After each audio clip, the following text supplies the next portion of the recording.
కూడి ఉన్నాం, దేవుని నామాన్ని మహిమపరుస్తూ ఉన్నాం. అయితే మరి ఇప్పటి వరకు కూడా ఆయన మరి ప్రార్థనలో, మరి ఆరాధనలో, మరి పాటల్లో అన్ని విషయాల్లో ఆయన తోడుగా ఉన్నారు. మరి యొక్క సమయమును కూడా, మరి కరెంటును కూడా, అన్ని విషయాల్లో కూడా మనకు తోడైంది మనల్ని ముందుకు నడిపించిన విధానాన్ని బట్టి ఆయనకి స్తోత్రములు చెల్లిస్తూ మరి ప్రార్థన చేసుకొని మరి దేవుడి మాటలు కొన్ని మాటలు మనం జ్ఞాపకం చేస్తున్నాం. మరి దైవజనుడు మరి పౌలు గారు వారికి ఇచ్చిన గొప్ప ఆలోచన ఎంతో శక్తివంతమైందని మరి ప్రభు పేరిట మనం చేస్తూ ఉన్నాను. మరి భూలోకంలో అనేకమైనవి మరి కలవు, కానీ ధనాన్ని సంపాదించేవారు ఆస్తులు సంపాదించేవారు ఉన్నారు. కానీ ఇదిగో లోకరక్షకుడైన యేసుక్రీస్తును నేను కూడా మరి ప్రకటిస్తానని గొప్ప వాగ్దానంతో వారు నిలబడి యొక్క విధానాన్ని బట్టి నేను ఎంతగానో సంతోషిస్తూ మరి ఆనందిస్తూ ఉన్నాం.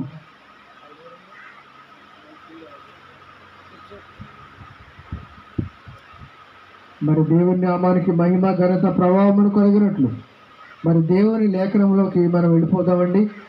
మరి ఇంతవరకు కూడా మరి పాటలతో ఆరాధించాం, మరి ప్రార్థన చేసుకున్నాం. అలాగే మరి వాతావరణం కూడా మనకు అనుకూలంగా దేవుడు ఇచ్చాడు కనుక మరి ఎక్కడ 2-3 నా నామాను ఉంటారో వారి మధ్యన ఉంటారని దేవుడు మాట్లాడుతూ ఉన్నాడు. మరి ఎక్కడిచ్చో మరి రావడం కాదు, కానీ ఇదిగో యెహోషువ అని యొద్ద ఉన్నాడు కనుక ఇతన్నే ఏర్పరచమని మోషేతో మాట్లాడాడు. ఆ విధంగా మరి యొక్క గృహంలో మరి పౌలు గారిని దేవుడు ఎన్నుకోవడం ఎంతో ఆనందం, సంతోషం. మరి ఏమీ లేని ఎడారిలో నీళ్ళు లేని మరి బావిలో ఊటను మరి రెప్పించి మరి దేవుడు ఎడారిలో కూడా దాహాన్ని తీర్చే దేవుడు. అలాగే మరి వాక్యానికి కరువయ్యి, ఆరాధనకు కరువయ్యి, మరి ఎంతో వేదనతో మరి కన్నీటితో కడగంలో మరి కూరుకుపోతున్నటువంటి కుటుంబాలను లేవనెత్తి ఆయన నామ మహిమ కొరకు ఆయన కృపలో బలపరచుటకు గొప్ప మరి పౌలు గారిని వెన్నుకోవడం గొప్ప సంతోషము. హల్లెలూయా. మరి కొద్ది మాటలు మరి దేవుడు మరి మీతో మాట్లాడుతున్నాడని మీరు ఎంతగానో సంతోషించి ఆనందించాలని ప్రభువు పేరిట మనవి చేస్తూ ఉన్నాను.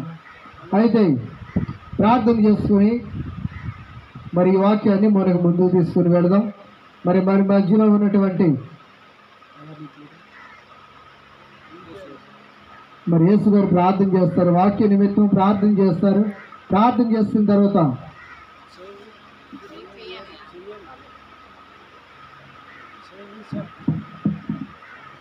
మరి మన మధ్యలో మరి దైవజనురాలు మరి శ్యామల గారు ఉన్నారు. వారు ప్రార్థన చేసిన తర్వాత వాక్య పరిచర్యలోకి మనం వెళ్ళిపోతాం. దేవుని నామాన్ని మరి ఘనపరచబడినట్లుగా వారు యేసుకుల్లా ప్రిస్కుల్లా వలె, ఒక పౌలు వలె, ఒక అబ్రహాము, ఇస్సాకు, యాకోబుల వారి కుటుంబముల వలె అనేకమైన వారికి దీవెనకరంగా ఉండినట్లుగా ప్రార్థన చేయమని దేవుని పేరిట మనం చేస్తూ ఉన్నాం.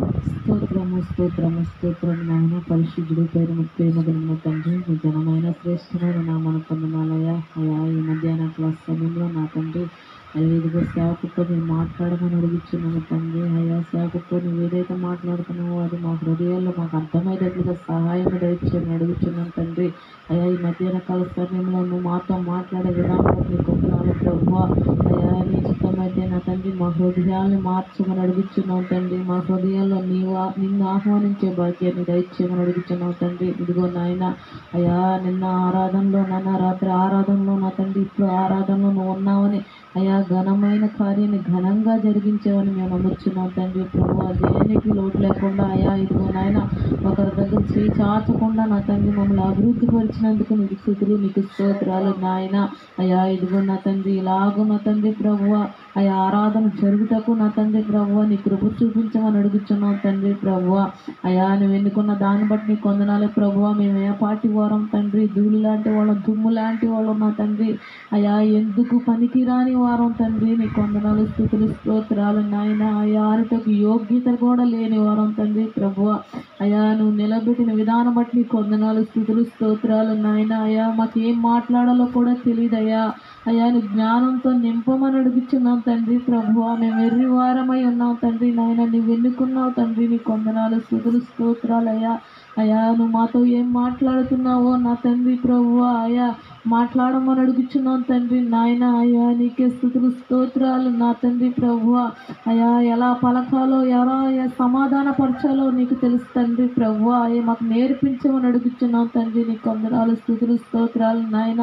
అయ్యా ఇదిగో ఈ స్థలంలో ఆరాధన స్టార్ట్ చేస్తున్నప్పుడు నా తండ్రి ప్రభువ అయా మీ ఆత్మ నుంచారు తండ్రి, నీ కొందనాలు, స్తుతులు, స్తోత్రాలు నాయన. ఇదిగో నా తండ్రి ప్రతి ఒక్కరితో సమాధానాన్ని దయచేశారు తండ్రి, నీ కొందనాలు, స్తుతులు, స్తోత్రాలు అయ్యా. అయా ఇదిగో సేవకులు రెప్పించారు తండ్రి, నీ కొందనాలు, స్తుతులు, స్తోత్రాలు నాయన. తిరుగు ప్రయాణంలో కూడా రాత్రి మీరు తోడుగా ఉన్నారు తండ్రి, నీ కొందనాలు, స్తుతులు, స్తోత్రాలు నాయన. సేవకులతో మాట్లాడిన విధానం బట్టి నీ కొందనాలు ప్రభువ. అయా నేను నాయన తండ్రి ప్రభువ మేముగా నీకు కట్టుబడడానికి సహాయము దయచేసి నా తండ్రి, నీ కొందనాలు, స్తుతులు, స్తోత్రాలు నాయన. నీ వాగ్దానాలకి తల వంచే భాగ్యాన్ని దయచేయమని అడుగుచున్నానయ్యా. అయా ఇదిగో నా తండ్రి ప్రభువ మేమైతే ఏమీ చేయలేం, కానీ నా తండ్రి ప్రభువ మాకు ముందుగా ఉండి నా తండ్రి మమ్మల్ని నడిపించమని అడుగుచున్నాను తండ్రి, నీ కొందనాలు, స్తుతులు, స్తోత్రాలు నాయన. ఎవరితో మాట్లాడినా సమాధానాన్ని దయచేయమని అడుగుచున్నాను అయ్యా. అయా ఎస్ అయ్యా నీకే స్తుతులు, స్తోత్రాలు నా తండ్రి ప్రభువ. అయా ఇదిగో నాయన నేను ప్రార్థన చేస్తుండగా మీ హస్తాలు మాకు తోడుగా ఉంచండి తండ్రి, నీ కొందనాలు నాయన. నీ సేవకుడితో నా తండ్రి అయా మాతో సూటిగా తేటగా మాట్లాడమని అడుగుచున్నాం తండ్రి, నీ కొందనాలు, స్తుతులు, స్తోత్రాలు అయ్యా. అయా ఇదిగో నా తండ్రి ప్రభువ ఏదైతే మాట్లాడుతున్నావో నా తండ్రి ప్రభువ అది మా హృదయాల్ని తాకేటట్లు సహాయతం దయచేయమని అడుగుచున్నాం తండ్రి, నీ కొందనాలు ప్రభువ. అయా నీకే స్తుతులు, స్తోత్రాలు నాయన. మా మాటను మన్నించిన తండ్రి అయా దూరం నుంచి వచ్చారు తండ్రి ప్రభువ. బిడ్డల్ని మీరు దీవించండి అయ్యా, ఆశీర్వదించండి నాయన. అయా వారి కుటుంబంలో లోటుపాటులు తీసివేసే నాయన. అయా నీ కొందనాలు ప్రభు. ఆర్థిక సమస్యల నుంచి విడిపించమని అడుగుచున్నాను తండ్రి, నీ కొందనాలు ప్రభువ. అయా ఎస్ అయ్యా నీకే స్తుతులు, స్తోత్రాలు. నాకు ఇచ్చిన సమయాన్ని బట్టి అయా నీకే స్తుతులు, స్తోత్రాలు నాయన. అయా మీరే కృప చూపించమని, ఈ స్థలం చుట్టూ నీ కంచి వేసి కాపుదల దయచేయమని అయా ప్రతి విషయంలో నాయన నువ్వు ఘనంగా జరిగించమని యేసు అతి పరిశుద్ధ నామములో బ్రతిమాలి వేడుకున్నాను తండ్రి. ఆమేన్. మరి చేసిన ప్రార్థన బట్టి మరి ఎంతగానో మరి దేవునికి స్తుతులు, స్తోత్రములు చెల్లిస్తూ ఉన్నాం. మరి గొప్ప పరిచర్య ముందుకు కొనసాగాలని దేవుని పేరిట మనం చేస్తూ ఉన్నాం. కానీ మరి నాగటి మీద చెయ్యి పెట్టిన వాడు వెనక తిరిగి చూసిన ఎడల అతని యొక్క జీవితము మరి ముందు స్థితి కంటే కడపటి స్థితి చాలా భయంకరమైన స్థితిగా దిగజారిపోతూ ఉంటుంది. అయితే మరి ఎప్పుడైతే మనం బలమైన విశ్వాసముతో దేవుని నామ మహిమార్థమై జీవిస్తూ మరి ప్రజలను ప్రోత్సహిస్తూ మరి సేవకులను బలపరుస్తూ సువార్తికులను మరి పోగు చేస్తూ విశ్వాసులకు ఒక ధైర్యాన్ని ఇస్తూ ఒక మంచి మార్గంలో మనం వెళ్ళిన ఎడల ఆ యొక్క సేవ దేవునికి ఆయన నామానికి గొప్ప ఘనతగా ఉంటుంది. హల్లెలూయా, హల్లెలూయా. మరి చక్కని పాటలు పాడుకున్నాం, మరి దేవునికి ప్రార్థన చేసుకున్నాం, మరి చక్కగా మరి ఆరాధన చేసుకున్నాం. మరి పౌలు గారు చెప్పిన మేరకు మనం దేవుడి నామంలో మరి నిలబడటానికి గొప్ప కృప చూపించిన దేవునికి ఘనత, మహిమ, ప్రభావం ఆయనకు మాత్రమే చెల్లునుగాక. హల్లెలూయా. మరి మంచిదండి. మన ప్రభువుడును రక్షకుడును యేసుక్రీస్తు నామం బట్టి మరి కూడి వచ్చిన బిడ్డలందరికీ కూడా మా హృదయపూర్వక వందనములు తెలియజేస్తూ ఉన్నాం. అలాగే మరి వాక్యం చాలా విలువైందండి. అది ఎంత విలువైనదంటే వాక్యము దేవునికి స్తోత్రం, హల్లెలూయా. వాక్యము సజీవమైనది, బలము గలది, రెండు అంచుల ఖడ్గము కంటే మరి వాడిగా ఉండి ప్రాణ ఆత్మలను కీళ్లను మూర్ఖులను విభజించినంత మట్టుకు దూరుచు హృదయం ఒక ఆలోచనలు పరిశోధింపజేసేది దేవుని యొక్క వాక్యం అండి. హల్లెలూయా. ఎవరు చెప్తూ ఉన్నారండి ఈ మాట? అపోస్తలుడైన పౌలు, ఇదిగో వాక్యము సజీవమైనది, ఈ వాక్యం ద్వారాగే మనం జీవించాలి. ఆది యందు వాక్యం ఉండెను, ఆ వాక్యము దేవుడై ఉండెను, ఆయన యొద్ద సమస్తము సమకూర్చబడి ఉన్నది, ఆయనలో జీవముండెను, అదిగో ఆ జీవము అనేకమైన ప్రజలకు వెలుగుగా ఉన్నది. కానీ ఏ మనుష్యుడును కూడా మరి వెలుగును చూడకుండా చీకటినే ప్రేమిస్తూ ఉన్నాడు, చీకటిలోనికి పారిపోతూ ఉన్నాడని మరి అనేకమైన వారు సేవకులు బోధిస్తూ ఉన్నారండి. ఈ సేవకులే కాదండి, సువార్తకులు కూడా బోధిస్తూ ఉన్నారు.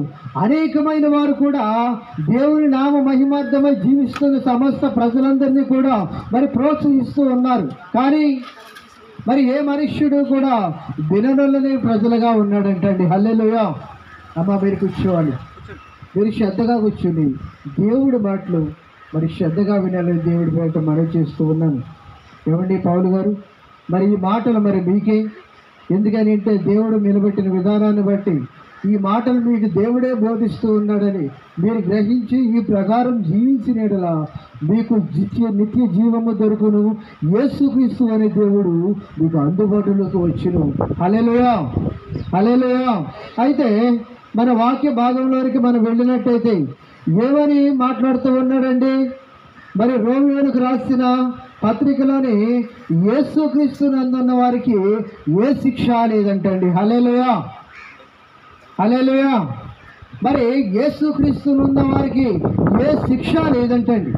మరి భూమి మీద ఎన్నో మరి తప్పులు చేస్తూ ఉంటారు, మరి దుర్మార్గాలు చేస్తూ ఉంటారు, ఎన్నో అపాయాలు చేస్తూ ఉంటారు, ఎన్నో అన్యాయాలు చేస్తూ ఉంటారు, ఎన్నో అక్రమాలు చేస్తూ ఉంటారు, ఎన్నో ద్వేషాలు చేస్తూ ఉంటారు, ఎన్నో కక్షలు మరి జరుగుతూ ఉంటాయి. కనుక వీటిని అన్నిటి నుంచి తప్పించుకోవాలి అంటే మరి ఒక మేకపోతుని బలిచ్చిన మరి సారదంటండి. ఒక విలువైన దాన్ని బంగారాలు, వజ్రాలు, వైటూర్యాలు ఎన్ని ఇచ్చినా కానీ మరి ఆ శిక్షను మరి తప్పించుకునేట అసాధ్యం అంటండి. భూలోకంలో ప్రతిదీ కూడా దేనిని వాచించి చూసినా సరే ఏది కూడా ఆ పాపము నుండి తప్పించుట అసాధ్యమని దేవుడు మాట్లాడుతూ ఉన్నాడండి. మరి ఎవరి వలన మరి తప్పించబడుతుంది? మరి ఎవరి దగ్గరికి వస్తే ఆ శిక్ష నుంచి మనం విడుదల పొందుతామని అంటే ఇదిగో యేసునందు ఉన్నవారికి, ఇదిగో క్రీస్తు రక్తంలో మరి కడగబడిన ప్రతి వారు కూడా పాపము నుండి విమోచన. హల్లెలూయా. ఏంటండి? పాపము నుండి విమోచన. అంతేకాకుండా మనకు దేవుని యొద్ద దేవుని ఆత్మ కలదంటండి. హల్లెలూయా. ఎక్కడి నుంచి అండి? ఒక మనుష్యుడికి ఏదైనా కావాలి అనుకుంటే భూలోకంలో కొన్ని వసతులు అందిస్తూ ఉన్నాయి, కానీ దేవుని యొద్ద నుంచి మరి దేవుని యొక్క ఆత్మ కావాలి. ఈ ఆత్మ పరలోక రాజ్యానికి వెళ్ళాలి అనే ప్రతి మనుష్యుడు కూడా ఇదిగో నుంచి రాజ్యమునకు నేను ఎగసిపోవాలనే ప్రతి ఏ మనుష్యుడైతే అనుకుంటాడో, ఇదిగో భూలోకంలో నీతిగా, న్యాయంగా, ధర్మంగా మరి జీవించాలని ఎవరైతే అనుకుంటారో, ఇదిగో ఇరుకులో, ఇబ్బందులో, వ్యాధులో, బాధలో, లేమిలో, కైమిలో ఎవరైతే మరి శిక్ష నుండి తప్పించుకోవాలని అనుకుంటారో వారు శిక్ష నుండి తప్పించుకొనుట వేరు, మరి శిక్షలో పడటం వేరండి. హల్లెలూయా. కావాలని శిక్షలో పడటం వేరు, శిక్ష నుండి తప్పించుకున్నట వేరు. కానీ ఇదిగో నేను పరిశుద్ధుడిని గనుక మీరును పరిశుద్ధులై ఉండడని అదిగో సైన్యములకు అధిపతి అయిన మహాశక్తిమంతుడు ఇదిగో ఈ రోజు నీతో మాట్లాడుచు ఉన్నాడు. ప్రియమైన సహోదరి, సహోదరుడా, ఇదిగో ఒక మనుష్యుడు మాట్లాడుతూ ఉన్నాడంటే ఆ మనుష్యుడిలో జీవము లేదు, ఒక మార్గము లేదు, ఒక సత్యము లేదు, మరి ఏమీ లేదండి. ఒక మనుష్యుడు మాట్లాడుతూ ఉన్నాడంటే అది దైవ చిత్తానుసారంగా జరగవలసిన యొక్క మరి దేవుని ఒక మాటే తప్ప మరి ఏమీ మరి ఈ భూలోకములో మరి కనపరచడం లేదండి. హల్లెలూయా. మరి దేవుని ఆత్మ ఎందుకు కావాలి? దేవుని శిక్ష నుంచి తప్పించుకోవాలి, దేవుని ఆత్మ కావాలి. ఇదిగో పరిశుద్ధాత్మ లేకుండా పరలోక రాజ్యం వెళ్ళుట అసాధ్యము. ఇదిగో పరిశుద్ధాత్మ లేకుండా ప్రభుని చూచుట అసాధ్యము. ప్రభు అయిన యేసుక్రీస్తు మరి అంటూ ఉన్నాడు కదా, ఇదిగో నేనే మార్గము, ఇదిగో నేనే సత్యము, నేనే జీవమై ఉన్నాను కనుక ఇదిగో నా యందు తప్ప ఎవడను తండ్రి యొద్దకు వెళ్ళుట అసాధ్యమని మాట్లాడుతూ ఉన్నాడండి. హల్లెలూయా. మరి ఈ మాటలు వింటున్న సహోదరులారా, మరి సమస్తమును మనకు మేలుకరంగా దయచేశాడంటండి. హల్లెలూయా. ఏం చేశాడండి? సమస్తము కూడా మనకు మేలుకరమే. ఒక గాలి మరి ఉందంటే గాలి పీల్చుకుని జీవిస్తూ ఉన్నాము, మరి నీరు ఉందంటే నీరు తాగి జీవిస్తూ ఉన్నాము, మరి ఆహారం ఉందంటే మరి తిని బ్రతుకుతూ ఉన్నాము. ఇవన్నీ కూడా మనకు మేలుకరంగానే దయచేశాడు, కానీ అపాయకరమైనది ఏది కూడా తండ్రికి తెలుసును కనుక తండ్రి ఎప్పుడూ కూడా ఇదిగో మరి సర్వశక్తిమంతుడు అన్యాయం చేయుట అసాధ్యము అని రాయబడి ఉన్నదండి. హల్లెలూయా. మన ప్రభు ఏంటంటే అన్యాయము చేయటం అసాధ్యము, ఇదిగో మీ వల్లే శిక్ష వచ్చింది, ఇదిగో మీ వల్లే పాపం వచ్చింది, ఇదిగో మీ వల్లే శాపం వచ్చింది, మీ వల్లే అక్రమం వచ్చింది, మీ వల్లే అన్యాయం వచ్చింది, దానికి పాత్రలు మీరై ఉన్నారు కనుక దాని శిక్షకు మీరే అనుభవించండి అని అంటూ ఆనాటు మరి ఆదాము మొదలుకొని నేటి వరకు మరి ఇలనొల్లని ప్రజల వాడిగా ఉన్నాడే తప్ప ఇదిగో నీతిమంతుడు, న్యాయవంతుడు, యథార్థమంతుడు, ఇదిగో సర్వశక్తిమంతుడైన ఆ మహాదేవుణ్ణి కొలవాలి, ఆయన నామ మహిమార్థమై జీవించాలి. ఎవరైతే ఆయన మార్గంలో, సత్యంలో, జీవంలో ఉంటారో వారికి మాత్రమే నిత్య రాజ్యానికి అర్హతని మరి ప్రభు మాట్లాడుతూ ఉంటే మరి మరుడు అంటూ ఉన్నాడు కదండి. ఇదిగో తన స్వరూపమందు తన పోలిక చొప్పున తన ప్రణాళిక చొప్పున ఇదిగో నాసిక రంధ్రముల ద్వారా జీవాత్మను బోధగా నరుడు బ్రతికేను అని వ్రాయబడి ఉన్నదండి. హల్లెలూయా. అయితే మరి ఆత్మనిచ్చాడు, మరి జీవాన్ని ఇచ్చాడు, మార్గాన్ని ఇచ్చాడు. ఇదిగో భూలోకంలో సకల వైశితులన్నీ మరి సకల వైఖరులన్నీ కూడా ఇచ్చి ఉన్నాడు కనుక మరి తిరుగుతూ తాగుచూ ఉన్నాడే కానీ దేవుని చిత్తం ఏంటో, దేవుని యొక్క నడవడిక ఏంటో, దేవుని యొక్క గ్రహింపు ఏంటో గ్రహించగా మరి ఈ భూలోకంలో మరి వెలుగు ఉన్నప్పటికీ కూడా చీకటిలో తిరుగుతూ ఉన్నాడంటండి. హల్లెలూయా. అటువంటి వారిని రక్షించడానికి ఒక దైవ సన్నద్ధుడు దేవుడు ఎన్నుకుంటాడండి. ఇదిగో పరాక్రమ గల బలాఢ్యుడా గిద్యోను రా అని పిలిచి మరి ఇశ్రాయేల్ని కాపాడాడండి. ఇదిగో నత్తివాడైన మోషేని పిలిచి మరి ఇశ్రాయేల్ని కాపాడిన దేవుడు. ఇదిగో నేను ఎన్నిక లేని వాడినయ్యా, నేను రాలేనయ్యా అని ఇర్మియా అన్నప్పుడు, ఇర్మియా నీవు మరి ప్రొద్దునే లేచి యెరూషలేము యొక్క వీధులలో రాజనగరంలో నువ్వు నిలిచి ఇదిగో వెళ్ళే వారికి వచ్చే వారికి నువ్వు సువార్తను ప్రకటించు అని మరి ఇర్మియాతో మాట్లాడడం జరిగిందండి. ఇలాగా అనేకమైన ప్రవక్తలతో మాట్లాడుతూ, సువార్తకులతో మాట్లాడుతూ, వ్యక్తి సన్నంతో మాట్లాడుతూ, దేవుని శక్తి కలిగిన మరి ప్రసంగికులతో మాట్లాడుతూ దేవుని మహిమార్థమయ్యి దేవుని చిత్తం చేయాలని దేవుడు ఆశిస్తే ఈ నరుడు ఏమని అంటూ ఉన్నాడండి, ఓ నా ప్రాణమా తిరుము తాగుము సుఖించుము, ఇదిగో భూలోకంలో ధన సమృద్ధిగా ఉన్నది, ఇది నా వలనే కలిగినది, ఇది నా వలనే పండిందని మనుష్యుడు యొక్క మరి అతి తెలివితేటల వల్ల మరి పాడైపోవడం జరుగుతూ ఉన్నదండి. హల్లెలూయా. మరి దేవుని ఆత్మ మనకు కలదు, దేవుని యొక్క శిక్ష నుంచి మనం తప్పించుకుంటాము, దేవునికి మరి మేలుకరంగా మనకు జీవించడానికి దేవుడిచ్చిన గొప్ప భాగ్యంలో మనం నిలుస్తాము. కానీ దేవుని వారసులుగా కూడా మనం ఉంటామంటండి. హల్లెలూయా. ఎలాగుంటామండి? మరి ఆయన సాక్షాత్తు దేవుడై ఉండి ఆయన మహిమార్థమై జీవిస్తున్న సకల మరి దూతలన్నింటినీ కూడా విడిచి, మరి కెరూబులను విడిచి, మరి శరాపులను విడిచి, అత్యంత సింహాసనం మీద ఆసీనుడైనటువంటి ఆ మహాదేవుని యొక్క కృపను విడిచి ఇదిగో భూలోకములో మరి పాపముతో, మరి శాపముతో, మరి అన్యాయముతో, అక్రమముతో, ద్వేషముతో, కలహముతో, మరి మత్సరముతో, మరి పాపములో కూరుకుపోయినటువంటి మనుషుల కోసం ఆయన ఎలా వచ్చాడండి? మరి తగ్గించుకుని వచ్చాడు. ఆయన ప్రభావాన్ని తగ్గించుకున్నాడండి, ఆయన తేజస్సుని తగ్గించుకున్నాడు, ఆయన శక్తిని తగ్గించుకున్నాడు. ఎందుకు? పనికిరాని వాటి మనుష్యునితో మరి వ్యభిచారులతో, మరి దొంగలతో, ద్రోహులతో మరి ఆయన సహవాసం చేసి వాళ్ళందరినీ కూడా రక్షించాడండి. హల్లెలూయా. హల్లెలూయా. ఇది ఎవరికి అప్పగించాడండి?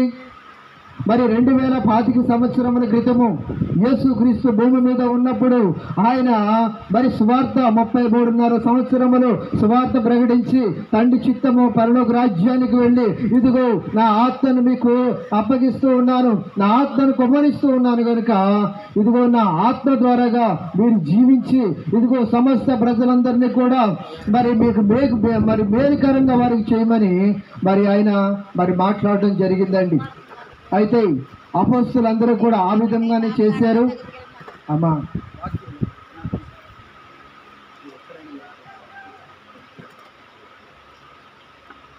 అపోస్తలులందరూ కూడా తమ ప్రాణాలని అడ్డం పెట్టారండి. మరి ప్రవక్తలందరూ కూడా తన ప్రాణాలని అడ్డం పెట్టారు. మరి నాగటి మీద చెయ్యి వేసిన వాడు అనగా మరి ఒక దుక్కు దున్నివాడి వద్దకు మీరు వెళ్ళి చూడండి. మరి నాగలు అంటే నాగటి మీద చెయ్యి పెడతాడు, మరి ఎద్దుల మీద మరి కనుదృష్టి ఉంచుతాడు. తన మనస్సు యొక్క భూమిలో ఉంచి భూమి ఎలా దున్నబడుతుంది, ఎలా పెళ్ళగించబడుతుంది, విత్తనాలు ఎలాగా మొలుస్తాయని ఆలోచిస్తాడే కానీ వెనక్కి తిరిగి చూసి మరి అతను సోదిగాడు అయితే గనక ఆ పంట పండించలేడండి. అతను వెసరిగాడు అయితే గనక ఆ పంట పండించలేడండి. అతను దూరం వెళ్ళి రాలేకపోతే గనక ఆ పంటకు అతను పాత్రుడు కాదండి. హల్లెలూయా. మరి ఈ అపోస్తలుడైన పౌలు ఈ మాటలన్నీ కూడా రోమా సామ్రాజ్యానికి రాశాడండి. రోమా సామ్రాజ్యానికి రాసినటువంటి పత్రికలో అయితే పత్రిక అయితే రాశాడు కానీ రోమా యొక్క సంఘాన్ని అతను చూడలేదండి. ఎందుకని అంటే ఆ పత్రిక రాసి అతను రోమా చెరసాలలో ఉన్నాడు. చెరసాలలో ఉండి పత్రిక రాశాడు. అదే రాయటం కాకుండా మరి తీతుకు తిమోతికి కూడా ఈ పత్రికలు రాశాడు. తిమోతి, నేను మరణించవలసి కాలం వచ్చి ఉన్నది కనుక నిన్ను చూడాలని ఆశపడుతూ ఉన్నానయ్యా, నువ్వు ఒక్కసారి నా యొద్దకు రా అని మరి తిమోతితో మాట్లాడుతూ ఉన్నాడండి. అలాగే ఈ రోమా సామ్రాజ్యంలో ఉన్నటువంటి వారు వీరు మరి పైకైతే మరి మనుష్యులే కానీ వీరు మహా దుర్మార్గులండి. నీతిమంతుని చంపివేసి అన్యాయంగా బ్రతుకున్నటువంటి ఆ రాజ్యంలో ఒక మహా నక్షత్రం ఏదైనా ఉంది అంటే అపోస్తలుడైన పౌలేనండి. హల్లెలూయా. మరి తీతుకు రాసిన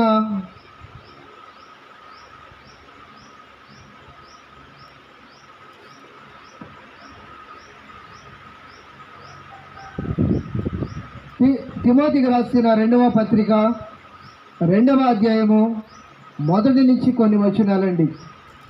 హల్లెలూయా. తిమోతికి రాసిన 2వ పత్రిక 2వ అధ్యాయము 1 నుంచి కొన్ని మాటలండి. నా కుమారుడా క్రీస్తు యేసునందు కృపచేత బలవంతుడు కమ్ము, నీవు అనేక సాక్షుల ఎదుట నా వలన నీ విన్న సంగతులను ఇతరులకు బోధించుటకు సామర్థ్యము గల నమ్మకమైన మనుష్యులకు అప్పగింపుము. హల్లెలూయా. ఎవరి అంటూ ఉన్నాడండి? అపోస్తలుడైన పౌలు ఎవరి మాట్లాడుతూ ఉన్నాడండి? మరి 2వ రాసిన మరి పత్రికలో తిమోతి పత్రికలో 2వ అధ్యాయంలో 1వ వచనంలో ఎవరితో మాట్లాడుతూ ఉన్నాడండి? తిమోతితో మాట్లాడుతూ ఉన్నాడండి. పౌలు ఎక్కడ ఉన్నాడండి? మరి రోమా సామ్రాజ్యంలో మరి చెరసాలలో ఉన్నాడండి. ఇదిగో నా కుమారుడా, ఇదిగో క్రీస్తు యేసునందు కృపచేత నీవు బలవంతుడు కమ్ము. హల్లెలూయా. కొట్టాలండి ఈ మాటకు, మరి చప్పట్లు కొడుతూ దేవుని నామాన్ని మహిమపరచాలి. ఎందుకని అంటే ఇది పాత నిబంధన గ్రంథంలో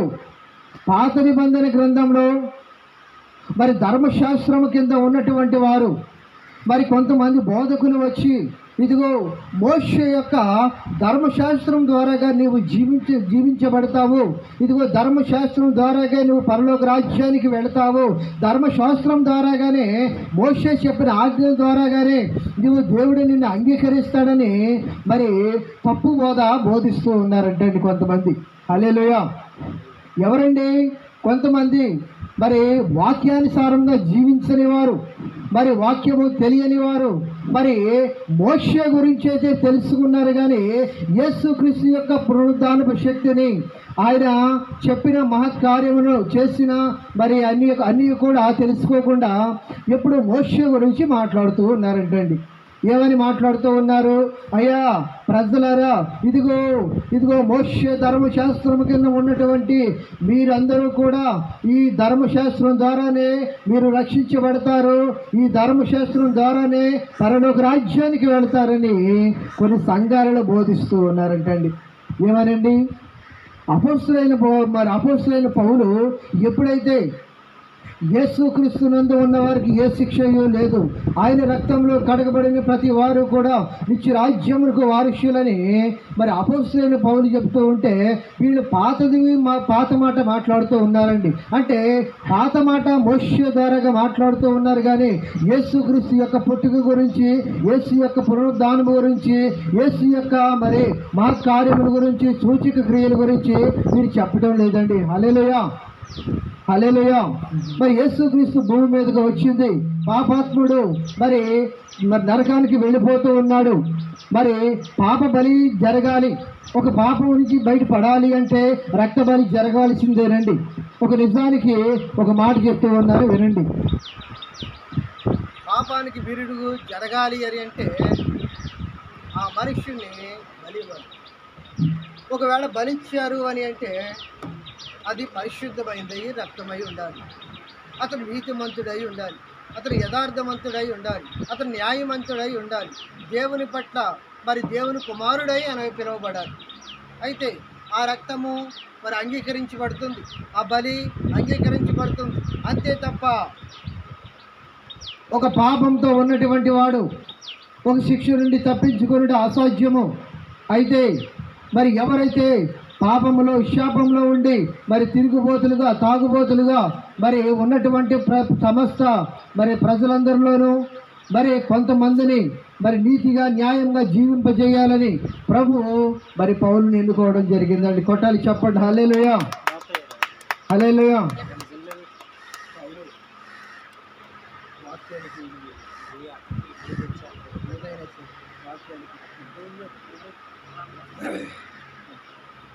అయితే మరి కొంతమంది బోధకులు బోధిస్తూ ఉన్నారండి.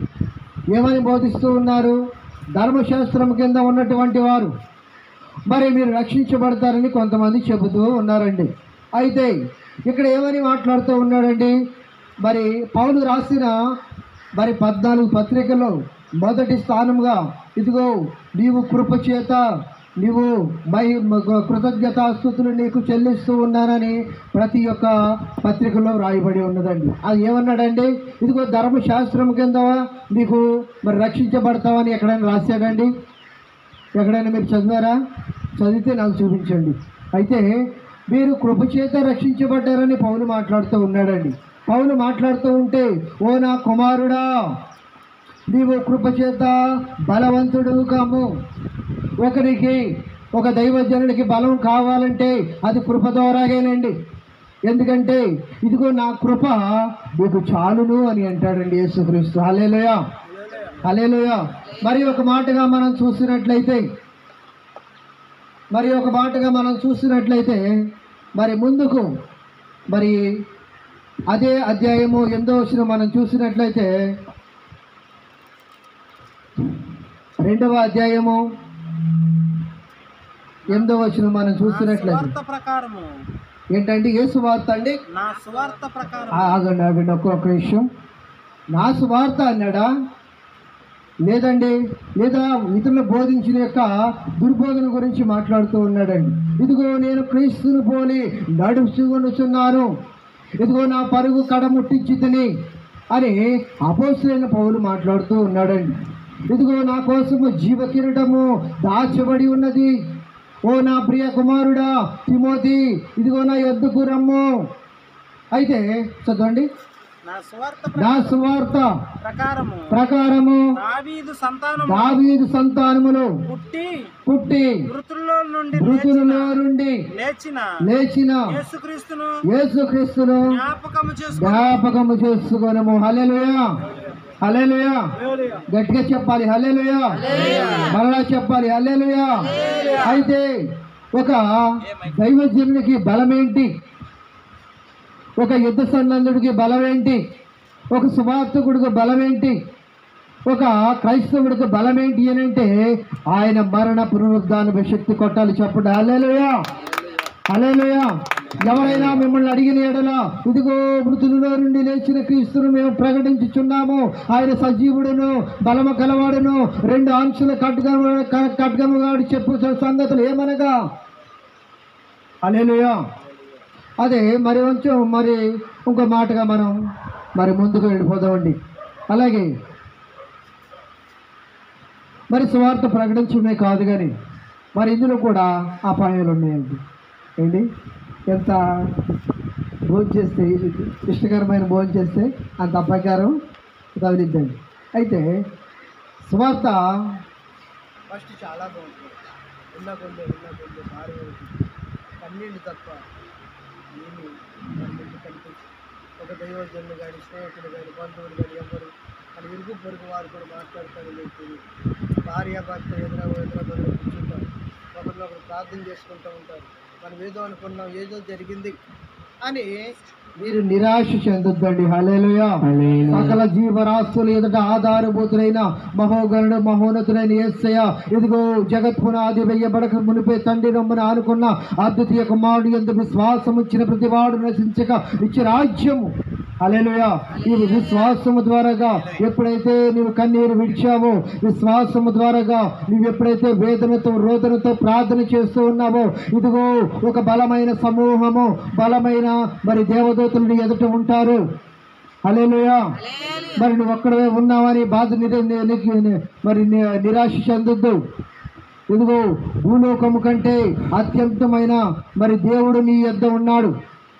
ఇదిగో ఇక్కడ ఈ ప్రకటన జరుగుతూ ఉందంటే ఒక ఆలోచన నీ వద్దకు వచ్చిందంటే ఇది దేవుని మహిమార్థమే తప్ప మరి ఏమీ లేదండి. హల్లెలూయా. హల్లెలూయా.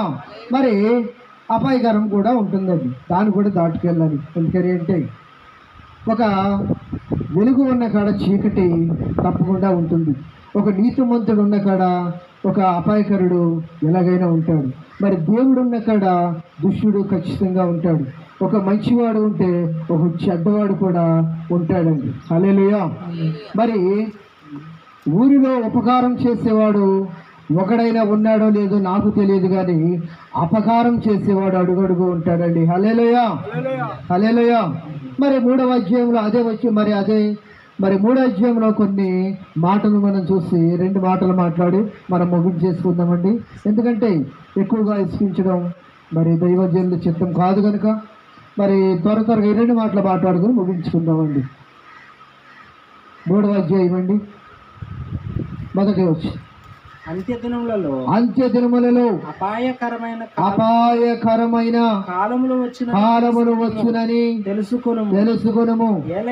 ఏలయనగా మరి ఎలాగనగా మనుషులు స్వార్థప్రియులను ధనాపేక్షులను వెంకములాడువారును అహంకారులను దోషకులను తల్లిదండ్రులకు అవిధేయులను కృతజ్ఞత లేని వారును అపవిత్రులు అనురాగరహితులను అతిద్వేషులు అపవాదకులు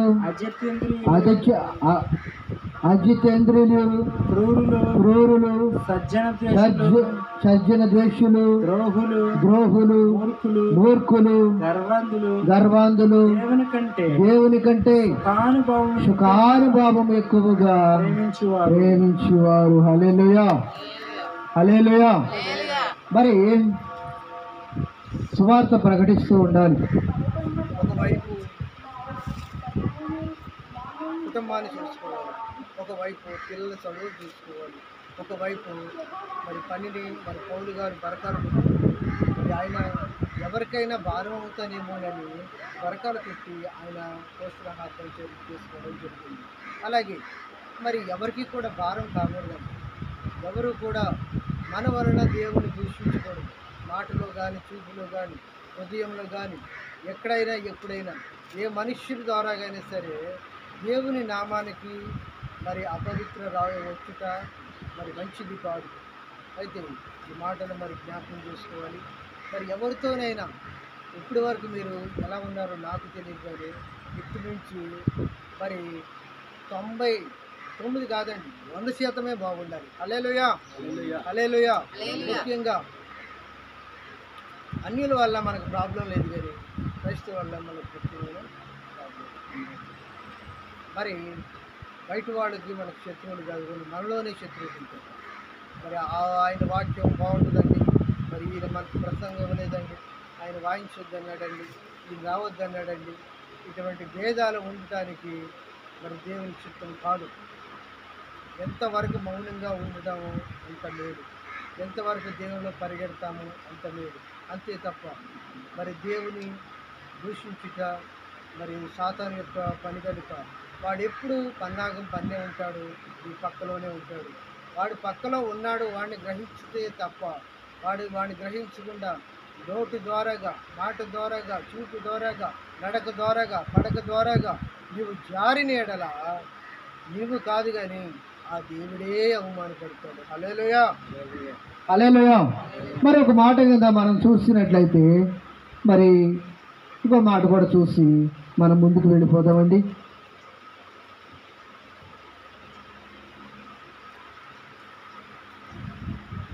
హల్లెలూయా.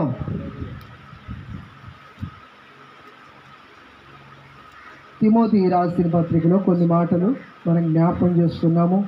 మరి రోమాలో పౌలు రాసిన వంటి మాటలు కొన్ని జ్ఞాపకం చేసుకున్నాము. ఎందుకని అంటే ఒక దైవజనుడికి కావలసినటువంటి మాటలు దేవుడు ఇచ్చాడు. అయితే చివరిగా ఒక మాట మాట్లాడి నేను ముగించేస్తానండి. అయితే మరి తీతుకు రాసిన పత్రిక మరి 1వ అధ్యాయము 5వ వచనాన్ని మనం చూసినట్లయితే అక్కడ ఏమని రాయబడిందో మరి దేవుడు మనకు స్పష్టంగా మనకు ముందుంచి ఉన్నాడు. అయితే చదవాలండి త్వరగా. 1:5 అండి. నేను నీకు ఆజ్ఞాపించిన ప్రకారము నీవు లోపముగా ఉన్న వాటిని దిద్ది ప్రతి పట్టణములోను పెద్దలను నియమించు. నిమిత్తమే నేను క్రేతులో నిన్ను విడిచి వచ్చి తిని. ఎవడైనను నిందారహితుడును ఏకపత్ని పురుషుడును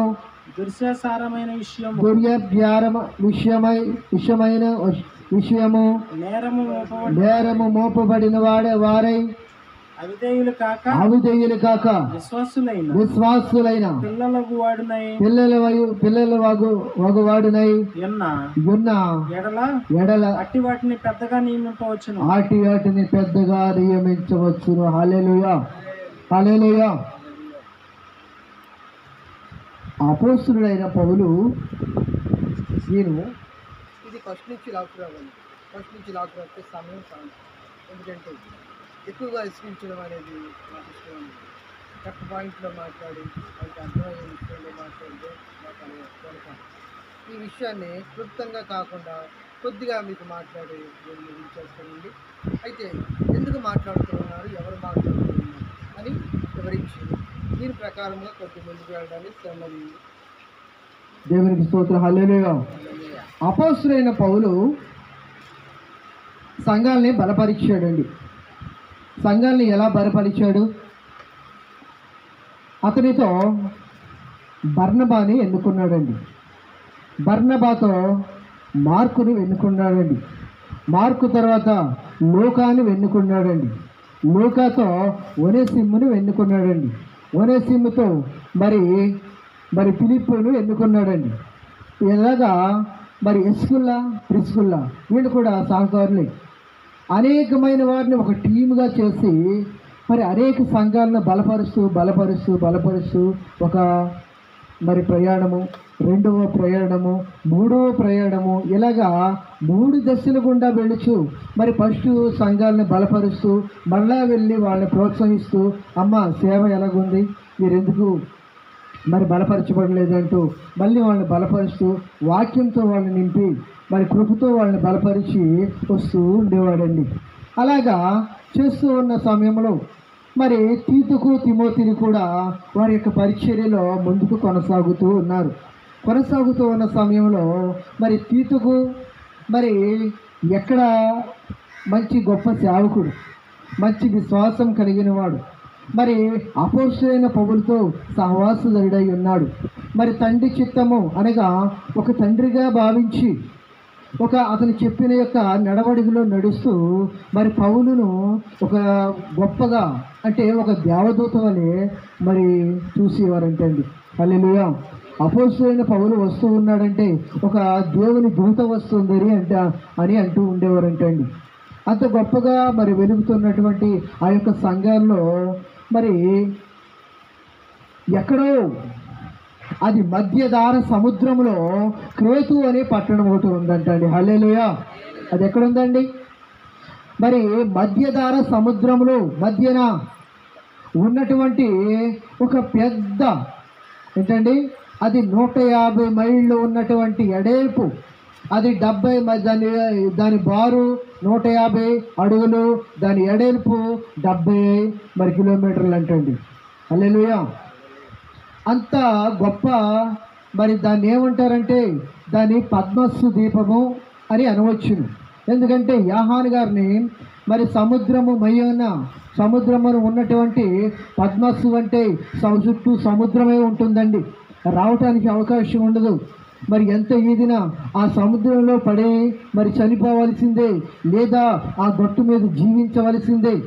అయితే గట్టు మీద లేదా సముద్రం మీద అయితే మరణమా లేదా జీవమా, లేదా జీవమా లేదా మరణమా. హల్లెలూయా. అటువంటి మరి క్రేతు అనే పట్టణము ఎక్కడుందండి? సముద్రమయంగా ఉందంటండి.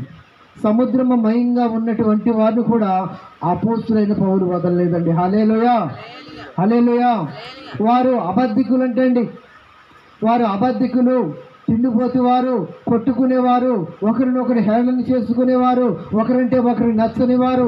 ఆ పట్టణము కూడా అపోస్తలుడైన పౌలు మరి ఎంత ప్రయాసపడి వెళ్ళాడు అంటే ఈ యొక్క ప్రయాసం కూడా మనం జ్ఞాపకం చేసుకుంటే మరి అపోస్తలుడైన పౌలు ముందు ఆయన కాళ్ళు కడగడానికి కూడా మనం పాత్రలు కాదండి. హల్లెలూయా. ఆయన ఏంటండి, ఆయన కాళ్ళు ముట్టుకోవడానికి కూడా మనం పాత్రలు కాదండి. అంటే క్రేతులో ఉన్నటి మరి ప్రజలను, సముద్రంలో మయంగా ఉన్నటువంటి ప్రజలను కూడా మరి అయ్యో వారు పాడైపోతూ ఉన్నారే, వారు దేవుని బిడ్డలు, దేవుని స్వరూపమందు ఉన్న బిడ్డలు, వారు నశించుట నాకు ఇష్టం లేదని అక్కడ కూడా కొన్ని 100 కిలోమీటర్లు పడవ మీద ప్రయాణం చేసి మరి 3 నెలలు ప్రయాణం చేశారంటండి. హల్లెలూయా. ఎక్కడండి? 3 నెలలు ప్రయాణం చేసి, 3 నెలలు ప్రయాణం అంటే సముద్రం మీద మాటలు కాదండి. 3 నెలలు సముద్రం మీద ప్రయాణం చేసి క్రేతు అనే మరి గ్రామానికి వెళ్ళి అక్కడ కొన్ని వేల మందిని రక్షించాడంటండి. హల్లెలూయా. అక్కడ మరి ఎవరిని తీసుకుని వెళ్ళాడండి? మరి ఈ తీతు అనే మరి కుమారుని తీసుకుని వెళ్ళాడండి. తీతు అనే కుమారుని తీసుకుని వెళ్ళి కొన్ని దినములు అక్కడే ఉండి ఇదిగో వారికి సువార్త ప్రకటించి, ఇదిగో సైన్యములకు అధిపతి అయిన మహాశక్తి మధ్య ఒక కుమారుడు మృతులలో నుండి తిరిగి లేచాడు, ఆయనే దేవుడు, ఆయనే సజీవుడు, ఆయనే సకల జీవరాశులకు ఆధారభూతుడు, ఇదిగో మహత్కార్యంలో సూచక కార్యములు చేసిన ఆ మహాశక్తి మధ్యుడు ఈయన మాత్రమే నిజమైన దేవుడు. ఆయన ఆకాశం అందే కాదు, కింద భూమి ఎందే కాదు, నలుదిక్కులో ఎప్పుడైనా ఎక్కడైనా ఒక దేవుడు ఉన్నాడు అని అంటే అది నజరేయుడైన యేసు మాత్రమే. కొట్టలు చెప్పడు. హల్లెలూయా. అటువంటి దేవుణ్ణి, తిరిగి లేచిన దేవుడిని ప్రకటించడానికి క్రేతు అనే సంఘానికి మరి గ్రామానికి వెళ్ళాడండి. అక్కడ కొన్ని దినాలు ఉన్నాడు. వాడు అందరినీ కూడా ఐక్యపరిచాడు, మరి గొడవను కూడా కుదుటిపరిచాడు. ఒకరినొకరు ద్వేషించుకునే వారందరినీ కూడా గద్దించాడు, ఒకరినొకరు హేళన చేసుకునే వారందరినీ కూడా సమకూర్చాడు. అలా చేసి ఇదిగో వాక్యానుసారంగా వారు జీవించడానికి అదిగో తన ప్రియ కుమారుడైన తీతును అక్కడ ఉంచాడండి. ఇదిగో తీతు, మీరు మరి గొడవ ఆడుకుంటే కనుక నువ్వు సరి చేయి, వీరి కోసం నువ్వు ప్రాణమైనా పెట్టు. ఇదిగో సమస్త ప్రజలందరి కొరకు మన ప్రభు అయిన యేసుక్రీస్తు ఇదిగో చివరి రక్తము బొట్టు వరకు కూడా తన ప్రాణాన్ని అర్పించాడు కనుక ఇదిగో ఈ క్రేతు అనే మరి ఈ దీపములో ఉన్నటువంటి ప్రజలందరినీ కూడా రక్షించడానికి నువ్వు చావైనా బతుకైనా నువ్వెక్కడే ఉండి వీళ్ళని బలపరచమని అక్కడే విడిచిపెట్టి వచ్చేసాడండి. కొట్టాలి చప్పట్లు. హల్లెలూయా, హల్లెలూయా. ఇంతటి సహవాసం చేసిన యొక్క తీతు ఏమని అంటే, ఓ నా తండ్రి, నేను నీతోనే ఉన్నాను కదా, ఇదిగో ఈ మధ్యలో సముద్రం మధ్యలో నన్ను వదిలేసి వెళుతూ ఉన్నావేంటి? నేను మరి వీళ్ళు ఇసుమంటి వాళ్ళు ఇసుమంటి వాళ్ళు అండి. ఒకసారి చూడండి. హల్లెలూయా. మరి 12వ వచనం ఒకసారి చూడమ్మా. ఒకసారి వాళ్ళు ఇసుమంటి వాళ్ళకి తెలుస్తుంది. వారిలో ఒకడు 1వ అధ్యాయం 12వ వచనం. వారిలో ఒకడు అనగా వారి సొంత ప్రవక్తలలో ఒకడు ఎట్లా నేను క్రేతీయులు ఎల్లప్పుడూ అబద్ధికులను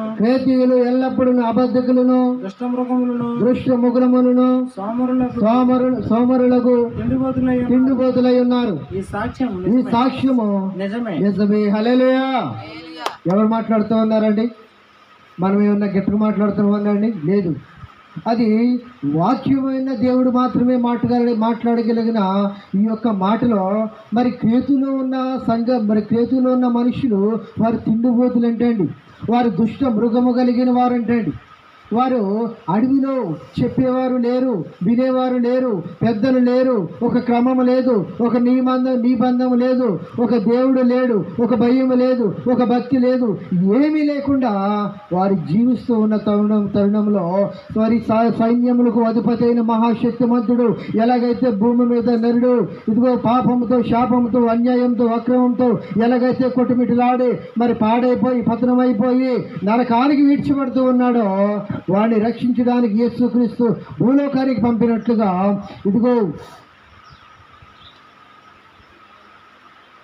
ఇదిగో క్రేతులో ఉన్న సంఘానికి ఎవరు పంపించాడండి? అపోస్తలుడైన పౌలు తీతును పంపించాడండి. హల్లెలూయా. ఇదిగో వీళ్ళని రక్షించే మరి ఇదే విధానం నీదే.